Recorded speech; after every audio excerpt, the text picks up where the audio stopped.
दोस्तों, कैसे हैं आप सभी लोग। आशा करते हैं बहुत ही अच्छे हैं। आप लोगों की तैयारी भी बहुत अच्छी चल रही है। देखिए, हम लोगों ने यूरोप कॉन्टिनेंट की स्टडी करनी शुरू की थी। यूरोप कॉन्टिनेंट के बारे में कैसे इसकी बाउंड्री ट्रेस की गई थी, एशिया के साथ कैसे बाउंड्री बना रहा है, ये सारी बातें हम लोगों ने डिस्कस कर ली थी। देखिए, इसको आगे प्रोसीड करते हुए हम लोगों ने ये पढ़ा था कि नॉर्थ सी के किनारे कौन कौन से देश हैं, बाल्टिक सी के किनारे कौन कौन से देश हैं। ऐसे इंग्लिश चैनल हम लोगों ने पढ़ लिया था, बे ऑफ बिस्के पढ़ लिया था। उसी को आगे प्रोसीड करते हुए आज हम लोगों को देखना है कि ब्लैक सी के किनारे कौन कौन से देश स्थित हैं। देखिए दोस्तों, आप लोगों में से जिन लोगों ने अभी तक चैनल को सब्सक्राइब न किया हो, आप लोगों से ये रिक्वेस्ट है कि आप लोग चैनल जरूर सब्सक्राइब कर लीजिए, अपने दोस्तों को भी बताइए। चलिए तो शुरुआत करते हैं आज के ब्लैक सी के किनारे के देश के बारे में अध्ययन करते हैं। देखिए, अगर हम लोग ब्लैक सी को देखें तो आपको ब्लैक सी दिख रहा होगा। इस ब्लैक सी के बारे में अगर आप देखो तो आपको जो ये ब्लैक सी दिख रहा है, बेसिक रूप से ये जो पोर्शन है, ये भाग है मेडिटेरियन सी का, भूमध्य सागर का।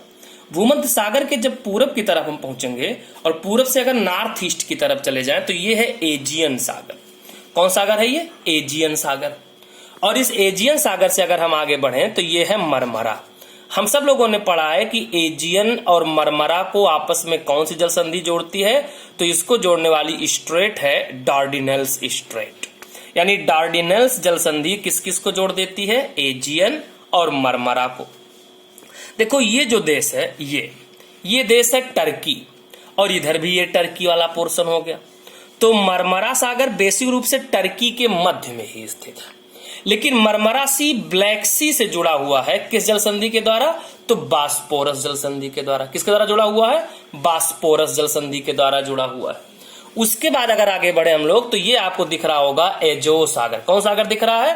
तो ये आपको एजो सागर दिख रहा होगा। और एजो सागर केरिच स्ट्रेट के द्वारा किससे जुड़ा हुआ है? ब्लैक सी से जुड़ा हुआ है।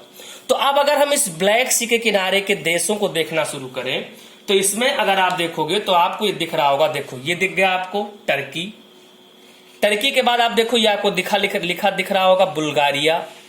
बुल्गारिया के बाद अगर आप आगे बढ़ोगे तो आपको देखो ये मिल रहा है रोमानिया। रोमानिया से अगर हम आगे बढ़े तो ये देखो ये पूरा यूक्रेन का पोर्शन हो गया। उसके बाद ये जो पूरा भाग है ये भाग किसका हो गया? तो ये रसिया का भाग हो गया।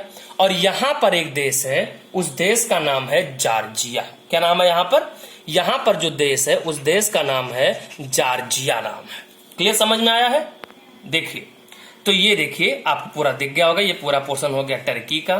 टर्की के बाद ये हो गया बुल्गारिया, ये हो गया रोमानिया, ये हो गया पूरा यूक्रेन का भाग, ये हो गया रसिया और ये हो गया जॉर्जिया।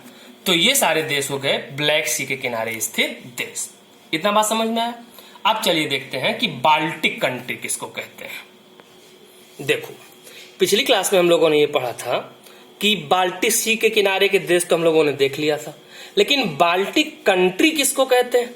तो बाल्टिक कंट्री में यही 3 देश शामिल होते हैं। एक है एस्टोनिया, दूसरा है लाटविया और तीसरा है लिथुआनिया। कौन कौन से देश हैं? तो एस्टोनिया है, लाटविया है और कौन सा देश है? लिथुआनिया।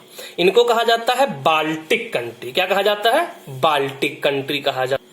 इसके बाद अगर हम लोग देखें कि स्कैंडिनेवियन कंट्री कौन कौन सी है, अगर हम लोग ये देखें कि स्कैंडिनेवियन कंट्री कौन कौन सी होती हैं, तो इसमें 2 चीजें हैं। एक भौगोलिक रूप से देखा जाता है डिवीजन, और दूसरा सांस्कृतिक रूप से देखा जाता है।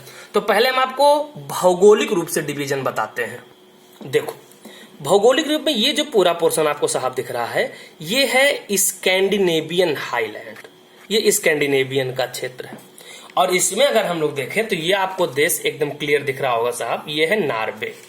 उसके बाद ये आपको दिख रहा होगा स्वीडन, और उसके बाद ये आपको दिख रहा होगा फिनलैंड।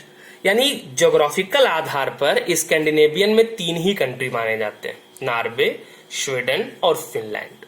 लेकिन अगर सांस्कृतिक आधार पर हम लोग देखें तो इसमें 2 देश बढ़ जाते हैं। एक ये बढ़ जाता है डेनमार्क। कौन बढ़ जाता है? डेनमार्क। और दूसरा बढ़ जाता है, आपको दिख रहा होगा साहब, तो दूसरा जो देश बढ़ जाता है ये है आइसलैंड। यानी सिंपल भाषा में अगर हम देखें तो हम लोगों ने ये सीख लिया है कि स्कैंडिनेवियन में भौगोलिक रूप से नॉर्वे, स्वीडन और फिनलैंड आते हैं, जबकि सांस्कृतिक कल्चरल रूप से नॉर्वे आता है, स्वीडन आता है, फिनलैंड आता है, डेनमार्क है और आइसलैंड आता है। हेलो, तो देखिए एड्रियाटिक सी के अगर हम देखें तो एड्रियाटिक सागर के जो देश हैं इसमें आपको साफ दिख रहा होगा, ये पूरा देखो, आपको दिख रहा होगा इटली, दिख रहा है पूरा इटली। ये देखो ये स्ट्रेट है साहब, ओट्रांटो स्ट्रेट। कौन सा स्ट्रेट है? तो ये आपको ओट्रांटो स्ट्रेट दिख रहा होगा। इसी ओट्रांटो स्ट्रेट के बाद अगर आप देखो तो ये पूरा एड्रियाटिक सागर का भाग है। एड्रियाटिक सागर किनारे ये देश देखो आपको दिख रहा होगा इटली। इटली के बाद अगर आप देखो तो आपको ये देश दिख रहा होगा स्लोवेनिया। स्लोवेनिया के बाद आप देखो आपको दिख रहा होगा क्रोएशिया। क्रोएशिया के बाद आप देखो आपको दिख रहा होगा बोस्निया।